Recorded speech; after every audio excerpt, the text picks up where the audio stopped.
እንዴት ናችሁ ውድ ቤተሰቦቻችን? ይህ ፉአድ ባህሩ የዩቲዩብ ቻናላችን ነው። ስለምትከታተሉን እጅግ ከልብ አድርገን ነው የምናመሰግነው። በዛሬው ፕሮግራማችን የተለያዩ ስፖርታዊ ጉዳዮችን ወደ እናንተ እናደርሳለን። በተለይ የዝውውር መስኮቱ ላይ እንገኛለን እና በዚህ የጥር ተጫዋቾች የዝውውር መስኮት ይፈጸማሉ ተብለው ከሚጠበቁ ዝውውር ጉዳዮች ጋር አያይዘን ሰፋ ያሉ ቆይታዎችን ወደ እናንተ ልናደርስ እነሆ በድጋሚ ተገናኝተናል። ስለምታደምጡን ከልብ አድርገን እናመሰግናለን። ሐሳብ አስተያየቶቻችሁን ልትጽፉልን ትችላላችሁ። ቪዲዮአችንን ላይክ እያደረጋችሁ ቻናላችንን ሰብስክራይብ እያደረጋችሁ ቆይታችሁን ከኛ ጋር አድርጉ። ዛሬ በርከት ያሉ የዝውውር ጉዳዮችን ከጥር የተጫዋቾች የዝውውር መስኮትና ምናልባት ደግሞ ከሚቀጥለው የክረምት የተጫዋቾች የዝውውር መስኮት ጋር አያይዘን ሰፋ አድርገን ወደ እናንተ እናደርሳለን። ትልልቆቹን ክለቦች እንመለከታለን። እናንተም ግን የፈለጋችሁትን ሐሳብ አስተያየት፣ ስምና አድራሻችሁን እያስቀመጣችሁልን ኮሜንት ቦክስ ላይ ሐሳቦቻችሁን እንድትሰጡን በአክብሮት ነው የምንጋብዘው። ከመሸጋገሪያው በኋላ በድጋሚ ተመልሰን እንገናኛለን። አብራችሁኝ እንድትቆዩም በአክብሮት ጋበዝኩኝ።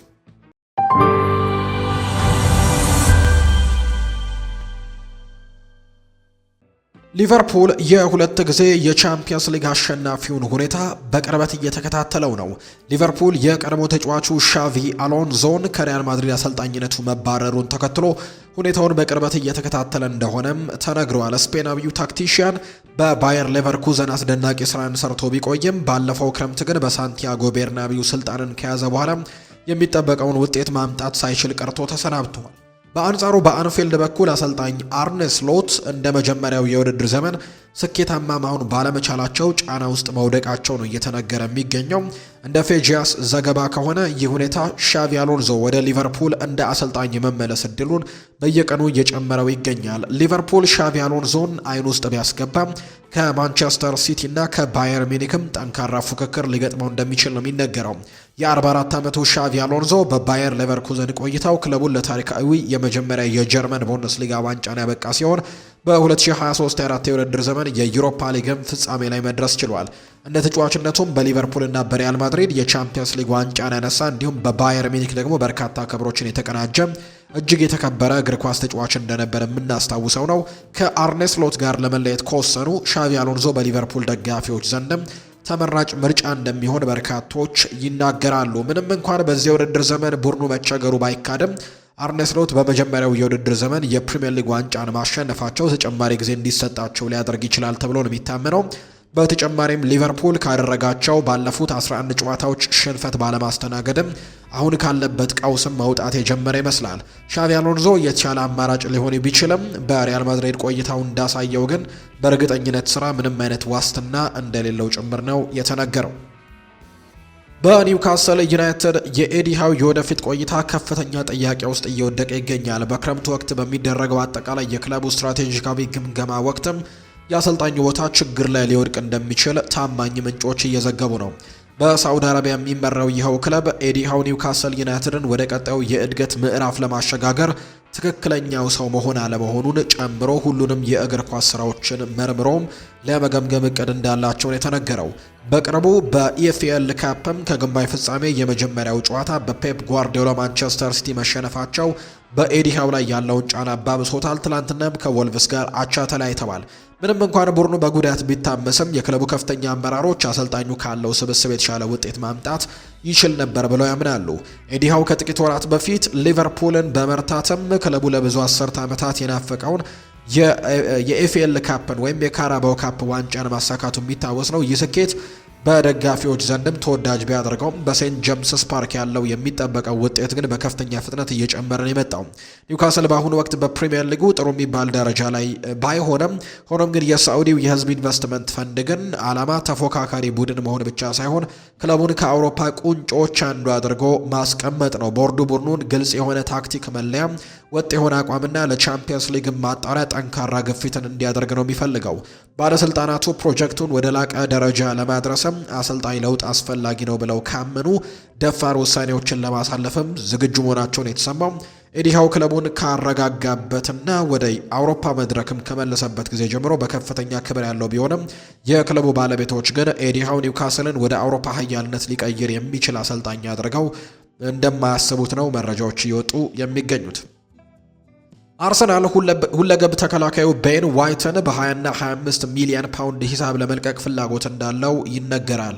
ሆኖም ግን የዝውውር ሊፈጸም የሚችለው በክረምቱ የዝውውር መስኮት ብቻ እንደሆነ የተነገረው።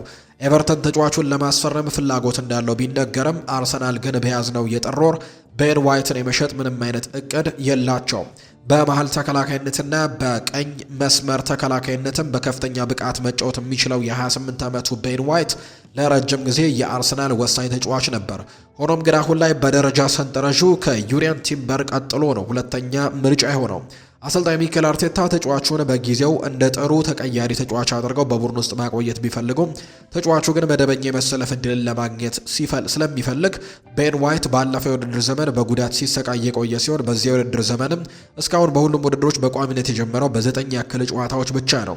እንደ ኤቨርተን ባሉ ክለቦች ውስጥ የመሰለፍ ዕድሉ ሰፊ በመሆኑ በክረምቱ የዝውውር መስኮትም በዝውውሩ ጉዳይ ላይ ትልቅ መነጋገሪያ ሊሆን እንደሚችል በርካቶች እየጠበቁ ነው። ዘሰን የተባለው የመረጃ ምንጭ እንደዘገበው አርሰናል የኒውካስል ዩናይትዱን ቲኖ ሊቨርማንቶን ለማስፈረምም ጥረት እያደረገ ነው። ቤን ዋይት የሚለቅ ከሆነ ሊቨርማንቶ ተመራጭ ምትክ ሊሆን ይችላል። ሊቨርማንቶ በቀኝም ሆነ በግራ መስመርም ተከላካይነት መጫወት የሚችል በመሆኑ ለአርቴታ ተጨማሪ አማራጭ ሊሆንላቸው ይችላል። አርሰናል በዚህ ውድድር ዘመን ለቡድኑ ጥልቀት ወይም ስኳድ ዴብዝም ትልቅ ትኩረት የሰጠ በመሆኑ ምትክ ተጫዋች ሳይዝም ቤን ዋይትን ይለቃል ተብሎ እንደማይገመት ነው መረጃዎች እየወጡ የሚገኙት። ሊቨርፑል በጉዳት ምክንያት ከሜዳ የራቀውን ኮነር ብራድሌይን ለመተካት የቦሩሲያ ዶርትመንዱን የቀይ መስመር ተከላካይ ዩሊያን ሩይስነርን ለማስፈረም አይኑ ማረፉን የተዘገበው። ቀያዮቹ ሊቨርፑሎች በቅርቡ ከአርሰናል ጋር 0-0 በሆነ ውጤት በተለያዩበት ጨዋታ ላይ ኮነር ብራድሌይ ለከባድ ጉዳት መዳረጉ የሚታወስ ነው። እንደ አብሶሉት ፉትቦል ዘገባ ከሆነ ክለቡ በጥር ተጫዋቾች የዝውውር መስኮት ይህንን ተጫዋች ለማምጣት ጥረት እያደረገ ይገኛል። ራይርስነር በዶርትሙንድ ቤት እያሳየ የሚገኘው ብቃት ብዙዎችን ያስደመመ ሲሆን በብዛትም በቀይ መስመር ተከላካይነት ቢሰለፍም በመሃልና በግራ ተከላካይነትም በተለዋዋጭ ሚና መጫወት ይችላል። ሆኖም ግን ይህ ተጫዋች እስከ ቅርብ ጊዜ ድረስ የነበረው እንግዲህ የጸጉር አቆራረጥም በእግር ኳሱ ዓለምም እጅግ አስከፊ ከሚባሉት እንደሆነ ተጠቅሷል። ምንም እንኳን የጸጉር አቆራረጥ በአንድ ተጫዋች ብቃት ላይ ምንም አይነት ተጽዕኖ ባይኖረውም እንዲህ ያለ ምርጫ ግን የሚያደርግ ተጫዋች ምን አይነት ማንነት ሊኖረው ይችላል የሚል ጥያቄ እንዲያነሱ አድርጓቸዋል።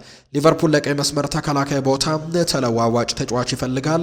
ሊቨርፑል በክረምት የዝውውር መስኮትም ትሬንት አሌክዛንደር አርኖልድን ካጣ በኋላ ጀረሚ ፍሪምፖንግን ከባየር ሌቨርኩዘን ማስፈረሙ ይታወሳል። ሆኖም ግን ፍሪምፖንግ ወደፊት መስመር ተጠግቶ መጫወትን ሲመርጥ ብራድሌይ ደግሞ የቡድኑ የቀይ መስመር ተከላካይም ሆኖ ቆይቷል። አሁን ላይ ኮነር ብራድሌይ ለረጅም ጊዜ ከሜዳ እንደሚርቅ መረጋገጡና እንደ ራይሰን ያሉ ደግሞ ተለዋዋጭ ተጫዋቾች ለአርኔ ስሎት ስብስብም ጠቃሚ ሊሆኑ ይችላሉ ተብሎ ነው የሚታሰበው። ኖርዌያዊ ኢንተርናሽናል ተጫዋች በዚህ የውድድር ዘመን ለክለቡና ለሀገሩ ባደረጋቸው ጨዋታዎችም 1 ጎልና 10 ለግብ የሆኑ ኳሶችን ወይም አሲስቶችን ማቀበል የቻለበት አጋጣሚ ነው ያለው። ይህ ደግሞ በተከላካይነትም ሆነ በማጥቃት ረገድም ትልቅ ተጽዕኖ መፍጠር እንደሚችል የሚያሳይ ነው። ምንም እንኳን ይህ ዘገባ ቢወጣም ታዋቂው ጋዜጠኛ ዳቪድ ኦርነስቲን እንደገለጸው ሊቨርፑል በዚህ ወር ለአዲስ የቀይ መስመር ተከላካይ ቅድሚያ የሚሰጥ አይመስልም። ስለዚህም ዝውውሩ ወደ እውነትነት የሚቀየር መሆኑ ወደፊት የሚታይ ጉዳይ ነው። ሪያል ማድሪድ የማጥቃት ክፍሉን ችግር ለመፍታት የ86 ሚሊዮን ፓውንድ ተጫዋችን ወይም ኮከብን እየተመለከተ ነው። ሪያል ማድሪድ እያጋጠመ ያለውን የማጥቃት መስመር ድክመትን ለመፍታት የአርሰናሉን አጥቂ ጋብሪኤል ማርቲኔሊን ለማስፈረም ፍላጎት እንዳለው ነው ዲፌንሳ ሴንትራል የዘገበው። የስፔኑ ግዙፍ ክለብ በአሁን ወቅትም በላሊጋ 2ኛ ደረጃ ላይ የሚገኝ ሲሆን በቻምፒየንስ ሊግ የምድብ ጨዋታዎች ደግሞ 7ኛ ደረጃ ላይ በመቀመጥ ደካማ ጊዜን እያሳለፈ ነው የሚገኘው። ክለቡ ዋና አሰልጣኙ ሻቪ አሎንሶን መልቀቃቸውን ተከትሎ ለሚቀጥለው ክረምትም ትልቅ ነገር ያለው ለውጥም ዝግጅት እያደረጉ እንደሆነ የታወቀው። በዚህ የሽግግር ወቅትም ማድሪድ በርካታ ስመጥር አጥቂዎችን እያጠና ሲሆን የጋብሪኤል ማርቲኔሊ ስም በዝርዝር ውስጥ መካተቱ ተረጋግጧል። አርሰናል ለብራዚላዊው የክፍ ተጫዋች 86 ሚሊዮን ፓውንድ ወይም 100 ሚሊዮን ዩሮ ዋጋ የለጠፈበት ሲሆን ይህም ተጫዋቹ ያለው ወጥነትና ለቡድን ውስጥ ያለው ወሳኝ ሚናን የሚያሳይ ነው።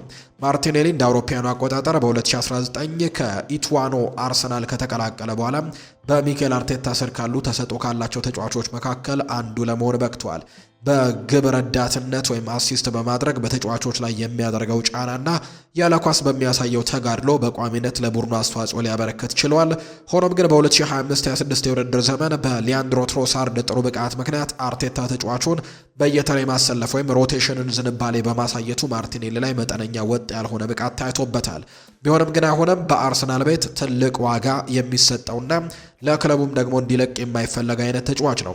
ሪያል ማድሪድ ለጋብሪኤል ማርቲኔሊ ያለው ፍላጎት ከቪኒሲዮስ ጁኒየር የወደፊት ሁኔታ ጋር የተያዘ ነው። ቪኒሲዮስ በተለይም የአሰልጣኝ ሻቪ አሎንዞ መልቀቅና የቡድኑ አቅጣጫን ተከትሎ አዲስ ፈተናን ለመፈለግም እያሰበ እንደሆነ መረጃዎች ይወጣሉ። ቪኒሲዮስ የሚለቅ ከሆነ ማድሪድ ለሚቀጥሉት 10 ዓመታትም የግራ መስመሩን ሊመራ የሚችል ፈጣንና ማራኪ ተጫዋችን ይፈልጋል። ማርቲኔሊ ደግሞ ለዚህ ሚና ተፈላጊ እንደሆነ ነው የተገለጸው። በስፔን በኩል የሚወጡ መረጃዎች እንደሚያሳዩት ከሆነ ሪያል ማድሪድ ማርቲኔሊን ወደ ባርናቤው ለማምጣትም ቪኒሲዮስን ለመልቀቅም ፍላጎቶች ምናልባት ባይኖራቸውም ነገር ግን የሚለቅባቸው ከሆነ ግን ለማምጣት ጥረት ያደርጋሉ ማርቲኔሊን። የአርሰናል አቋም ግን ጥንካሬ የሚታይበት ይሆናል ተብሎ ይጠበቃል። ምክንያቱም ማርቲኔሊ የአርቴታ የረጅም ጊዜ ፕሮጀክት ማዕከል ነው። አርሰናሎች የፕሪሚየር ሊጉን ዋንጫ ለመውሰድና በቻምፒየንስ ሊግም ርቆ ለመጓዝ የሚያልሙበት ወቅትም ቁልፍ አጥቂያቸውን በአውሮፓ ተቀናቃኝ አሳልፎ መስጠት የማይታሰብ ነው። ከቀረበው ዋጋ በላይም እጅግ አስገራሚ የሆነ ጥያቄ ካልመጣ በስተቀር ሲሉ ነው ዘገባዎች ያሳዩት። ሪያል ማድሪድ አዲስ አሰልጣኝ እየፈለገ ሲሆን የርገን ክሎፕ ቦታውን ሊረከቡ እንደሚችሉ በስፋት እየተወራ ይገኛል። የርገን ክሎፕ ወደ ሳንቲያጎ ቤርናቢው የሚያመሩ ከሆነ የኒውካስሉን አማካይ ብሩኖ ጉማሬሽን የመጀመሪያ ዝውውራቸው እንዲሆን መጠየቃቸው ነው የተሰማው።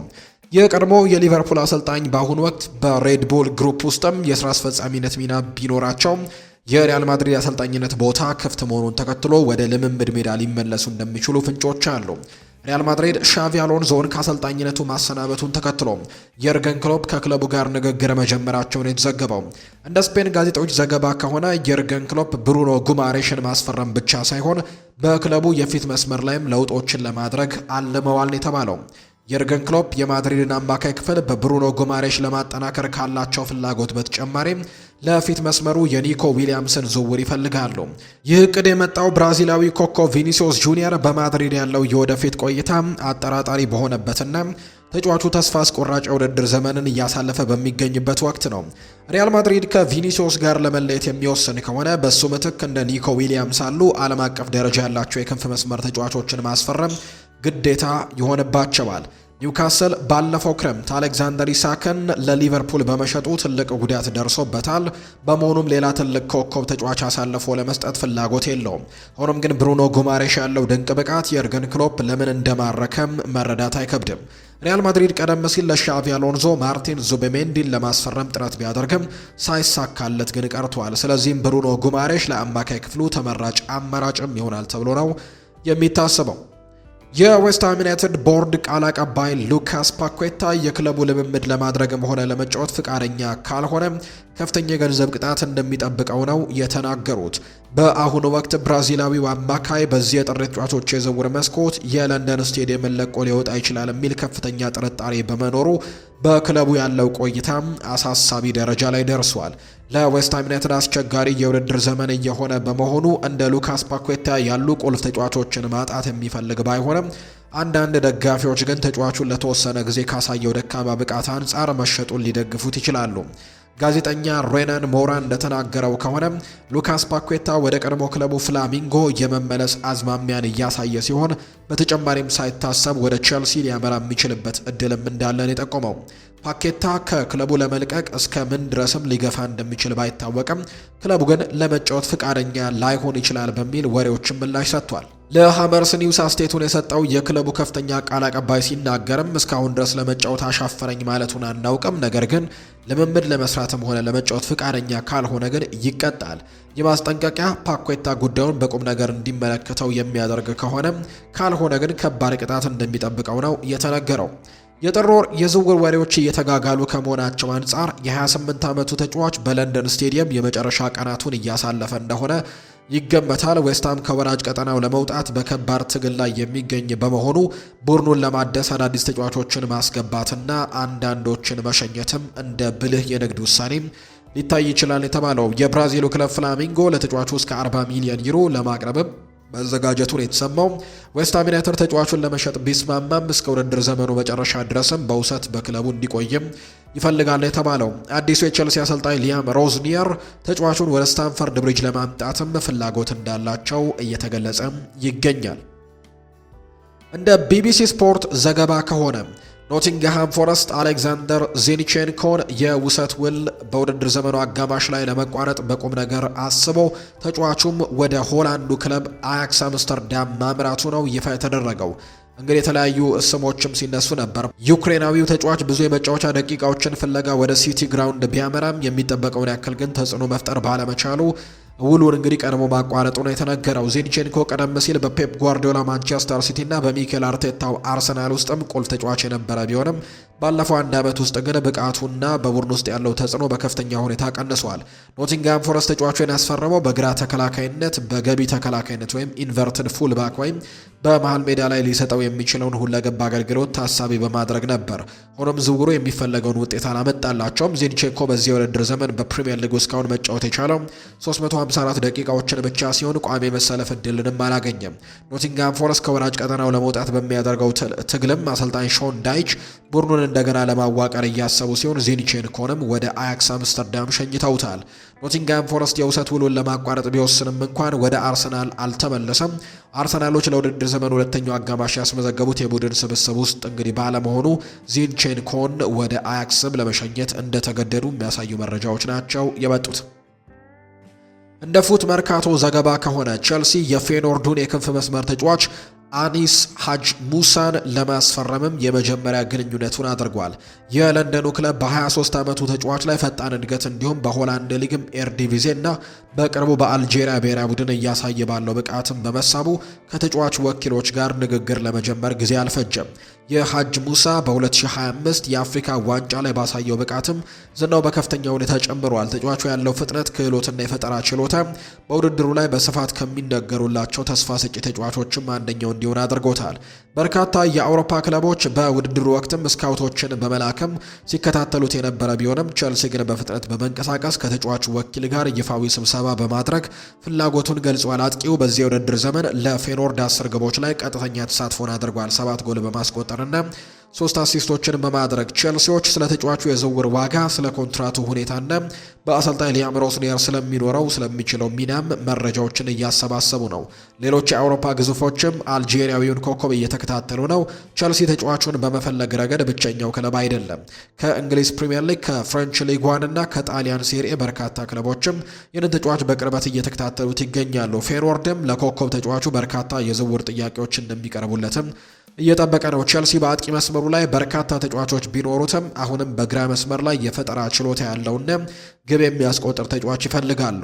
ክለቡ በአዲሱ አሰልጣኝ ሊያም ሮስኒየር አስፈላጊውን ግብአት ለማሟላትም በዝውውር መስኮቱ ላይ ገንዘብ ለማውጣትም እቅድ እንዳለው ጭምር ነው የተነገረው። የዌስትሃም ዩናይትዱ ኮከብ ክለቡን ለቆ ለመውጣት ፍላጎቱን በግል ነግሯቸዋል። ሉካስ ፓኩዌታ ዌስትሃም ዩናይትድን ለቆ የእግር ኳስ ሕይወቱን ወደ ጀመረበት ክለብ የብራዚሉ ግዙፍ ክለብም ፍላሚንጎ ለመመለስም ያለውን ፍላጎት ለክለቡ ይፋ አድርጓል። ፋብሪዚዮ ሮማኖ እንደዘገበው ከሆነ አማካዩ ከፍላሚንጎ ጋር በግል ጥቅማ ጥቅሞች ላይ ስምምነት ላይ የደረሰ ሲሆን የሪዮ ዴ ጄኔሮ ክለብም በሚቀጥሉት ቀናት ከዌስትሃም ዩናይትድ ጋር አዲስ የድርድር ምዕራፍም ለመጀመር እየተዘጋጀ ነው። ፍላሚንጎ ፓኩዌታን ወደ ቤቱ ለመመለስ ከበስተጀርባ በዝምታ ነገር ግን ደግሞ በትጋት ሲሰራ ቆይቷል። ባለፈው ሳምንት በተጫዋቹ ወኪሎችና በብራዚሉ ክለብ መካከል በተደረገው ውይይትም በፍጥነት የተራመደ ሲሆን በግል ጥቅማ ጥቅሞቹ ላይም ሙሉ ስምምነት ላይ ተደርሷል ነው የተባለው። ተጫዋቹ የፕሪሚየር ሊጉን ክለብ የመልቀቅ ፍላጎቱን በይፋ ማሳወቁ ዝውውሩ ትልቅ እርምጃ እንዲራመድም አድርጎታል። ለፍላሚንጎም ቅርበት ያላቸው ምንጮች እንደሚጠቁሙት ተጫዋቹ ራሱ ዝውውሩ እንዲፈጸምም ጫና እያደረገ በመሆኑ ዌስትሃም የነበረውን ጠንካራ አቋም ሊያስፈልግም ይችላል ተብሏል። ይህም የፓኩዌታ ሁኔታ ለዌስትሃም የመጣው በጣም አስቸጋሪ በሆነ ወቅት ላይ ነው። ብራዚላዊው ተጫዋች እንደ አውሮፓውያኑ አቆጣጠር በ2022 ከሊዮን ከመጣ ጀምሮ በቡድኑ ውስጥ ከፍተኛ ተጽዕኖ ካላቸው ተጫዋቾች አንደኛው ነው። እሱን በውድድሩ ዘመን አጋማሽ ማጣት ዌስትሃም በፕሪሚየር ሊጉ ለመቆየት ለሚያደርገው ትግልም ትልቅ ምትም ይሆናል። ሆኖም ደስተኛ ያልሆነን ተጫዋች በቡድን ውስጥ ማቆየት ብዙ ጊዜ ውጤቱ ጥሩ እንደማይሆን ክለቡ ይረዳል። ፍላሚንጎ በበኩሉ ዝውውሩን ለማጠናቀቅ በከፍተኛ ሁኔታ እየገፋ ሲሆን በሚቀጥሉት ቀናትም የዌስትሃምን ፍላጎት ያገናዘበ አዲስ የዝውውር ጥያቄ ያቀርባል ተብሎ ነው የሚጠበቀው። ፖርቱጋላዊው ኮከብ በርናርዶ ሲልቫ በማንቸስተር ሲቲ ያለው የወደፊት ቆይታ አጠራጣሪ መሆኑን ተከትሎ የብዙዎች ትኩረት ሆኗል። የ31 ዓመቱ አማካይ አሁን ካለበት በኮንትራቱ የመጨረሻ ዓመት ላይ የሚገኝ ሲሆን ባለፉት 10 ዓመታትም የእንግሊዝ እግር ኳስ የበላይ ሆኖ እንዲመራ የረዳው ክለብን የሚለቅበት ጊዜ የቀረበ ይመስላል። የኮንትራት ማደሻ ንግግሮች ምንም አይነት መሻሻል ባለማሳየታቸው በርካታ የአውሮፓ ታላላቅ ክለቦችና ሌሎችም ተጫዋቹን የግላቸው ለማድረግ እየተንቀሳቀሱ መሆኑን ለካቼንድ ኦፍሳይድ ቅርበት ያላቸው ምንጮች ይናገራሉ። ሲልቫ ኮንትራቱን ለማደስ ፍቃደኛ ለመሆኑ ሲቲን ያሳሰበ ቢሆንም በሌላ በኩል ግን በክረምቱ ተጫዋቹን በነፃ ወይም ፍሪ ትራንስፈርም ለማግኘት ለሚፈልጉ ክለቦች ትልቅ እድልን ፈጥሯል። ሲልቫ በክንፍ በመሃል ሜዳና እንዲሁም እንደ ሐሰተኛ 9 ቁጥርም ሆኖ መጫወት መቻሉ በገበያው ላይ እጅግ ተፈላጊ እንዲሆን አድርጎታል። በሌላ በኩል ማንቸስተር ሲቲ ያለሱ ለመቀጠል ዝግጅት መጀመሩ ነው የሚነገረው። የአንቷን ሴሜኒዮ ወደ ሲቲ መምጣትና ወዲያውኑ ውጤታማ መሆን በርናርዶ ሲልቫንም በጥር ወር ወይም በክረምትም ክለቡን እንዲለቅም መንገዱን ሊያመቻችለት ይችላል ተብሎ ነው የሚታመነው። የቱርኩ ጋላታሳራይ ባልተጠበቀ ሁኔታ ተጫዋቹን ለማስፈረም ጠንካራ ፍላጎት ካሳዩ ክለቦች አንደኛው ሆኖ ወጥቷል።